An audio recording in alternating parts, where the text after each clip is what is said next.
Halo semuanya, pada kesempatan kali ini kelompok kami akan menjelaskan tentang materi The Expenditure Cycle atau yang bisa kalian sebut dengan siklus pengeluaran.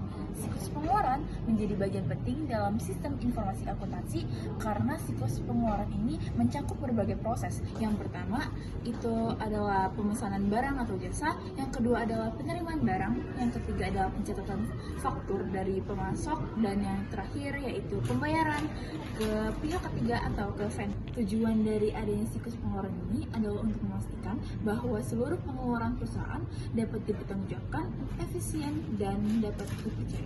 Selanjutnya, pembahasan tentang ordering akan dijelaskan oleh rekan aku ya, Dewi.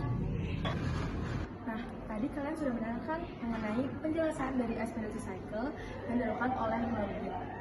Nah, sekarang aku mau jelasin nih siklus pengeluaran dari tahap pertama dulu, yaitu ordering of material, goods, and services.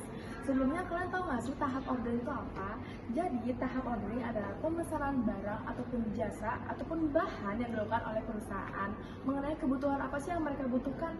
Nah, tahapannya itu yang pertama itu ada identifikasi kebutuhan yang dilakukan oleh unit operasional ataupun gudang mengenai kebutuhan apa sih yang mereka butuhkan. Lalu yang kedua itu ada melakukan evaluasi dan juga pemilihan pemasok yang dilakukan oleh bagian pembelian. Seperti contohnya pemasok apa sih yang mereka inginkan, mulai dari kriteria harga, kualitas barangnya, terus juga waktu pembayarannya bisa seperti apa, sampai ke reputasi dari barang tersebut.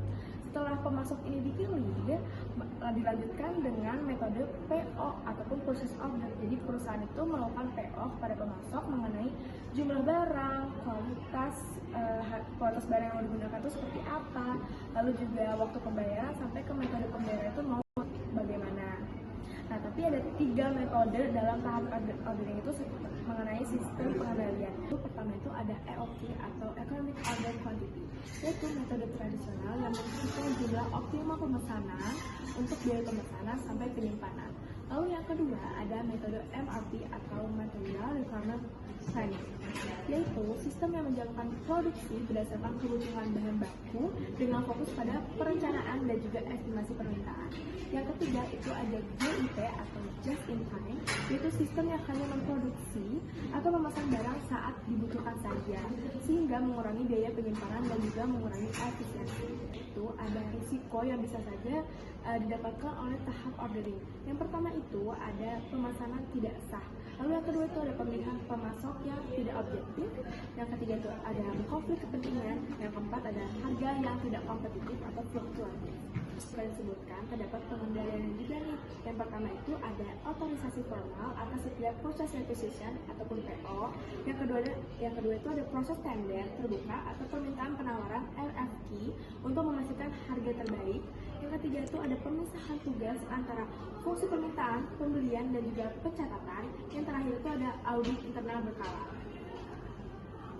Tahap receiving dan juga invoice yang dilakukan oleh teman saya itu aja. Nah, tahapan selanjutnya itu ada receiving dan juga processing supplier invoice. Nah, pada tahap ini bagian penerimaan menerima barang dari pemasok dan memeriksa kesesuaian dengan purchase order. Barang dicek satu persatu berdasarkan jumlah, kondisi, dan spesifikasinya. Jika sesuai, dibuatlah receiving report sebagai bukti penerimaan dan dasar penyerahan ke bagian terkait. Berikutnya itu ada tahap processing supplier invoice, dilakukan oleh bagian akuntansi dengan mencocokkan 3 dokumen. Yang pertama ada purchase order, receiving report, dan juga supplier invoice melalui proses yang namanya tuh proses three-way match. Nah, jika seluruh data udah sesuai, faktur disetujui dan dicatat sebagai kewajiban perusahaan. Namun, bila ada perbedaan, akuntansi segera mengonfirmasikan ke pemasok sebelum pembayaran dilakukan. Nah, proses ini juga menjaga ketelitian pencatatan dan mencegah kesalahan seperti duplikasi faktur atau pembayaran yang tidak sah. Tahap berikutnya itu ada, dalam tahap receiving ini ada beberapa resiko yang mungkin terjadi. Yang pertama itu ada barang yang diterima tidak sesuai dengan purchase order. Yang kedua, barang rusak atau hilang saat pengiriman. Dan yang ketiga adalah petugas menerima barang tanpa dokumen pendukung yang lengkap. Tapi ada cara penanganannya dalam receiving ini. Yang pertama, lakukan pemeriksaan fisik secara teliti dan dicocokkan dengan purchase order. Yang kedua, membuat receiving report sebagai bukti resmi penerimaan barang. Yang ketiga, itu ada terapan sistem otorisasi dan pemeriksaan ganda. Sama dengan receiving, processing supplier invoice juga ada resikonya. Yang pertama itu terjadi kesalahan pencatatan jumlah harga pada faktur. Yang kedua, faktur ganda. Yang ketiga, dokumen pendukung PO receiving report invoice tidak sesuai. Ada resiko, pasti ada cara penanganannya. Nah, cara penanganan yang pertama itu menerapkan proses three-way match untuk mencocokkan PO, receiving report, dan juga invoice sebelum pembayaran. Yang kedua, gunakan sistem akuntansi yang terkomputerisasi agar mudah melacak faktur. Yang ketiga, itu lakukan verifikasi dan persetujuan faktur oleh pejabat berwenang sebelum dicatat sebagai kewajiban. Nah, tahapan selanjutnya itu adalah cash disbursement yang akan dijelaskan oleh Aida. Lalu tahap selanjutnya dari siklus pengeluaran yaitu ada tahap cash disbursement atau pembayaran kas kepada pemasok. Nah, setelah waktu disetujui pada tahap sebelumnya, bagian keuangan akan mencetak dokumen pembayaran berupa voucher payment. Nah, voucher payment ini biasanya dilakukan menggunakan cek ataupun transfer bank atau sistem pembayaran elektronik lainnya. Lalu setiap transaksi itu pembayaran harus melalui proses berlapis, yaitu disetujui oleh pejabat yang berwenang sebelum dana dikeluarkan. Nah, langkah ini penting untuk memastikan bahwa pembayaran itu hanya dilakukan untuk kewajiban yang valid. Nah, setelah pembayaran dilakukan, bukti atau cek pembayaran itu disimpan, lalu dicatat di pencatatan ke dalam sistem akuntansi agar rekonsiliasi kas atau saldo kas itu tetap akurat. Nah, selanjutnya itu selain sistem ERP modern juga memungkinkan proses ini dilakukan secara otomatis sehingga mempercepat pelaporan dan meminimalkan risiko kesalahan manusia. Nah, dalam tahap cash disbursement ini memiliki risiko yang paling tinggi nih karena langsung berhubungan dengan kas perusahaan. Nah, risiko yang sering terjadi antara lain yaitu pembayaran ganda, manipulasi transaksi, dan penyalahgunaan data. Untuk menghindari hal ini, perusahaan itu perlu menerapkan kontrol internal seperti otorisasi berlapis, pemisahan tugas, penggunaan sistem EFT atau ERP, dan audit internal secara berkala.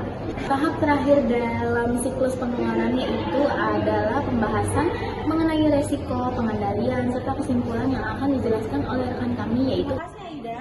Nah, di sini aku mau jelasin nih, setiap siklus pengeluaran itu pasti memiliki kendala tertentu, apalagi di dalam perusahaan. Nah, di sini